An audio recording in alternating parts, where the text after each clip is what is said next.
Мен жолдошум казинода ойнойт. Аны менен жашай берейинби же ажырашканым жакшыбы?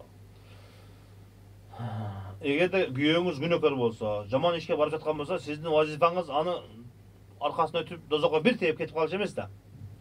Жанындагы адам, аялбы, күйөөбү, сиздин өмүрлүк жарыңыз сизге ушул дүйнөдө сизге шерик боло турган адам бир кемчиликке барып, бир катага, бир адашууга барып жаткан болсо, ал адамды дозоктон сактап калыш керек. Жаман нерседен сактап калыш керек. Бирөөнүн күйөөсү алкаш болуп аткан болсо, бар өлүп кет, ичесиңби, ошондон ары өлүп кал деп таштап кетпестен, жок, аны сактап калганга аракет кылыш керек.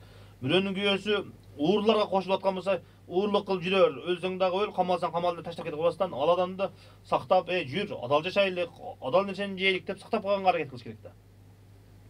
Ошондуктан күйөөңүз казиного ушундай кумар ойноп жаткан болсо, аны сактап калганга аракет кылың. Жакшы жакка тартың, чөйрөсүн өзгөртүң, башка жакка көчүңүздөр, досторун өзгөртүңүздөр, дуа кылыңыздар, намаз окусун, Алла Таалага жакындасын, Куран окусун, кечинде келгенде Куран коюп коюң, түнү уктаганда Куран коюң, ошол исламга, иманга жакындасын. Жакшы адамдар менен дос болсун, үйүңүздөгү жакшы адамдарды чакырың, устаздарды чакырың, таасир бере турган адамдарды чакырың, жакшы адамдарды. Өзүңүздөр конокко барыңыздар, ошондой адамдар менен мамиле кылыңыздар, анан жашоо өзгөрөт.